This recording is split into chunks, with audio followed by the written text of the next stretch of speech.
geometry. This is the Chapter 4 review.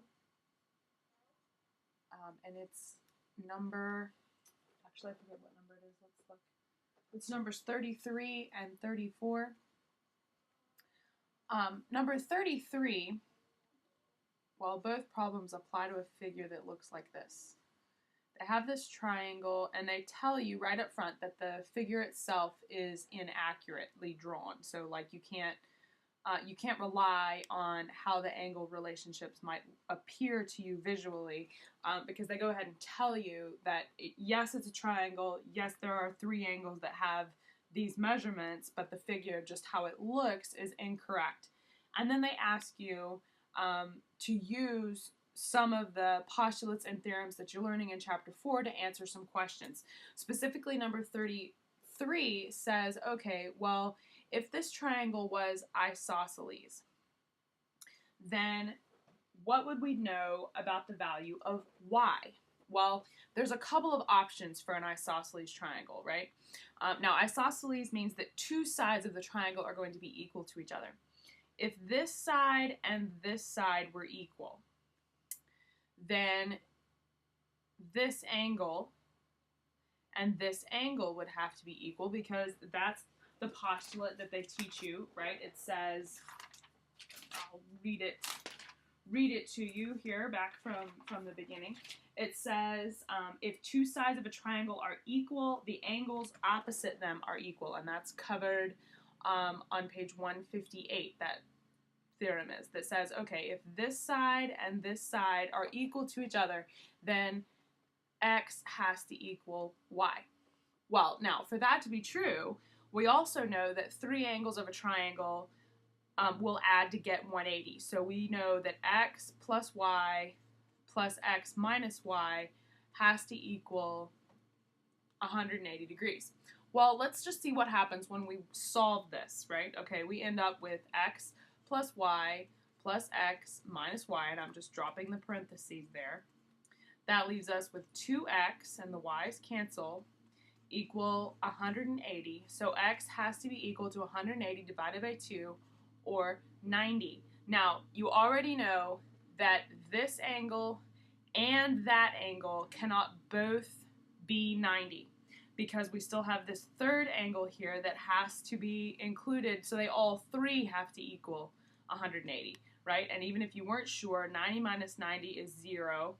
So this whole thing right here doesn't work, which incidentally, this whole thing is the proof for the answer to number 34, which says it can't be equilateral. And it can't be equilateral for this reason either, right? Even if this one was an equal angle, because these 2 sides equal, we've just shown that it's not possible for these 2 to both be 90 as it's written, right? As we're shown, it's not possible. So that's the answer to number 34. But let's finish number 33. Why can't it be, why is it that they tell us it can be isosceles? Well, that would be because that's not the only option for an isosceles triangle, right? With equilateral, well, there's only one way to do it. But with isosceles, we tested out what happens if these 2 sides are equal.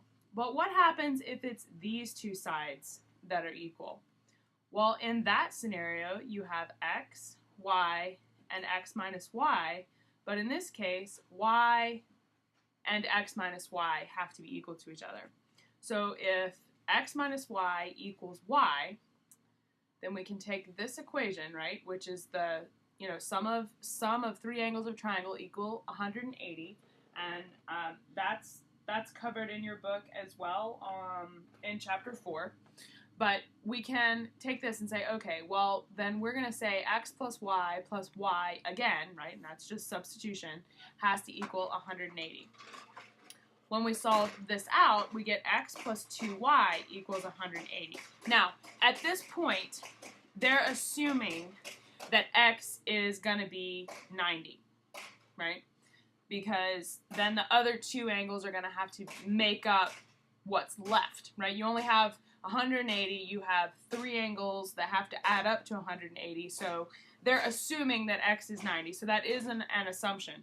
But if x is 90, then each of the y's have to be, 2y would be equal to 180, minus 90, which is 90. So then y would have to be equal to 45 degrees. That's how they get, for on number 33, they say the answer is 45 degrees. That's how they get that. And for a lot of students, this part right here, where they, assume that x is 90, if you don't know to make that assumption, you could get a little bit confused, but that's the assumption that they make, and it's reasonable given what we know about the rules of triangles, and it is very generic, and all they're trying to teach you is that proof.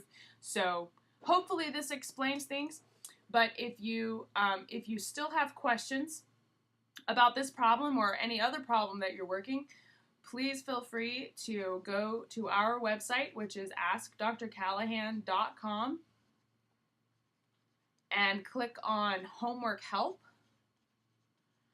and just shoot us an email there where it says Ask Questions Here, and we'll be glad to answer any of the questions that you might have about this or any of the other problems that you're working through in our courses.